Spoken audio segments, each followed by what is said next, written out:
I'm a doctor. When you go from I'm a doctor to I'm a carpenter, everybody's looking at you like, are you mad?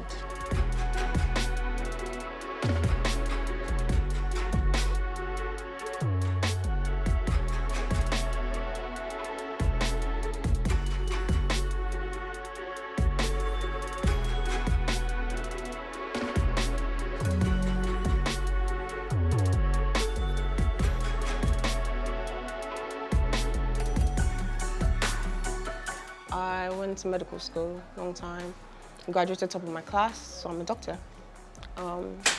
And then I just left all that. I practiced for just 1 year, and then I just left that and came into carpentry. And I've been doing this for close to 10 years, and I have not looked back. I absolutely enjoy it. Now, most people ask me why.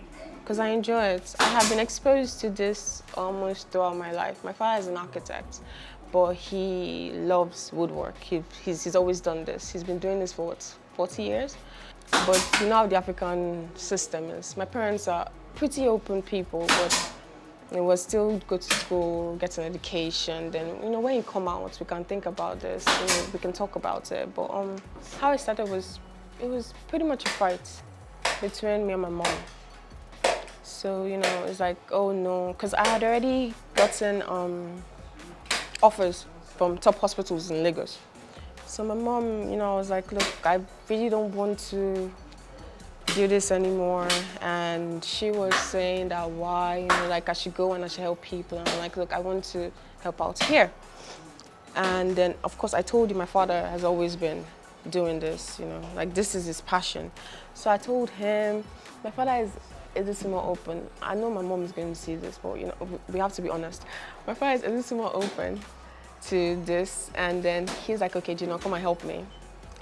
Come and help me. Let's do this together. And then if it's something you want to continue, we would do that. I do not enjoy the managerial aspect of running my company, because that way you have to deal with people and that's not. But if you want to see where I enjoy it, is when I'm here. I can do this from morning until night, and I will not get overwhelmed or too tired. So the first stool I made, that was the most exciting part of my life. I still go back to it. It's called the Jella series. You can check it. We've sold over 1,000 of that. It's a very simple stool, very easy to make. But when you do something by yourself, it's entirely different. It's see, I'm even getting goosebumps just thinking about it, yeah. And yeah, since then, my mom started calming down, because the more money I made, everybody will relax. It was a little hard for me to go and say I'm a carpenter. People come and say you're a furniture man. I'm like, no, I'm a carpenter. This is what I do, this is what I enjoy. So when you go from I'm a doctor to I'm a carpenter, everybody's looking at you like, are you mad? So privilege helped and hindered. But now I enjoy it. I go, I'm sitting in a group of people, like, what do you do? I'm like, oh, I make furniture, I'm a carpenter. So when I started, I let go of 60% of the staff that my father already had. Customer-wise, that one was a full story. We're chasing this one, I'll tell you a story about it. We're chasing a contract then. This is a really big contract. And the guy wanted to have a meeting. Of course, the person did not know he was talking to a woman at first. So when he came and he wanted to have a meeting, and I sat down, I was like, oh, okay. That, when are we going to start? I'm like, oh, I'm ready when you are. He's like, no, I want to talk about French. I'm like, I'm ready to talk about it. And he gets up and he's like, no, that means that we're not serious, that they're sending a girl to come and talk to him. It was a big man, middle-aged, older. And I'm like, look, I'm the owner, anything I tell you is the final word, what are you? And he's like, no. So I learned. Of course, my ego was bruised. I used to be, then. I've learned to calm down. Life has taught me. So my ego was bruised, and I'm like, look, okay, if you don't want to trust us, that you can go. It's me. It's always been me. The next time it happened, I took a man with me. Look, I'm looking for money. You have to learn that. You have to learn to calm down, especially when you're starting. I took a man with me, so everything I was saying, he was looking at the man. He was looking at my worker. He was looking at the man. But it's me that's talking, and I don't care. As far as at the end of the day, we're shaking hands, and we got the money, we got the contract. Now that was how I started. How I feel about women reaching out to me and saying that they want to do carpentry and actually coming into it, I am so excited.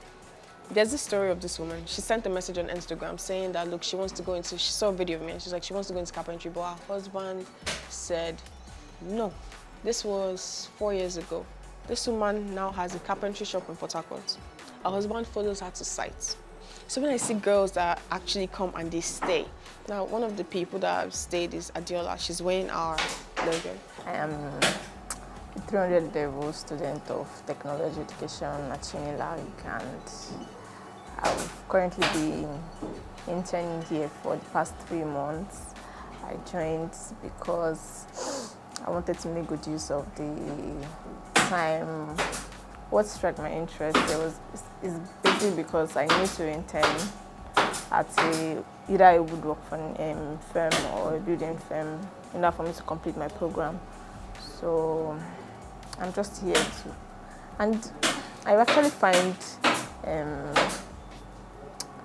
furniture making interesting because I'm usually more about using my hands to work than having to sit somewhere all day. And I think I'm proud of myself that I've been able to make good use of my time and be able to learn in the space of 3 months that I've been here. I've been able to do a lot. I didn't think I'll be able to catch on things this fast. So yes, it's been interesting.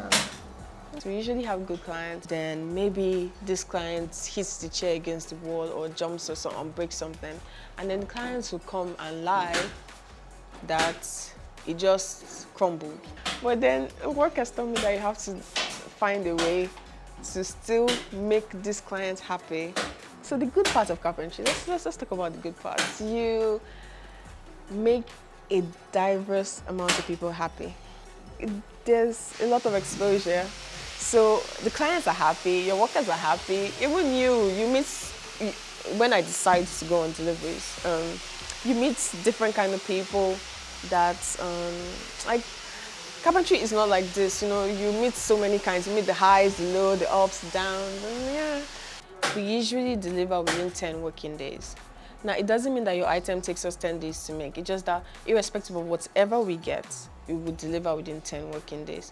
Now, we could have machines breaking down, generator problems, or, like something happened and it passes the 10th working day.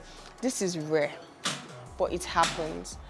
Most of the times we have understanding clients and we're very apologetic. We're like, oh, this is 1 day or 2 days after. We're like, oh, we're sorry, and we're going to deliver. Most of the time, we have understanding clients, and we usually send maybe like cupcakes, something small just to say, we do. The world is moving from go to school, dentistry, medicine, engineering, lawyer, and come on, no. People are making millions from makeup. They're making millions from hair. They're making millions from carpentry and plumbing and being an electrician, as long as you're good at it, as long as you're passionate, as long as you're chasing excellence. If my daughter should come when I'm older, and she's grown, and it's like she wants to learn carpentry, do you know how happy I'm going to be? Man, we're going to be gisting and we're going to be doing this thing together. I'm very keen about women. I'm encouraging young women to come into this because everybody is looking for their passion and what they would love to do. But age-wise, I would like a minimum of 16 years old. This is because this is a dangerous job. We're working with nails and hammers and screws and pins and saws. So, I like somebody that understands the danger of doing it. I see myself doing this for 20, 30, maybe even 40 years if I'm still standing. So yeah.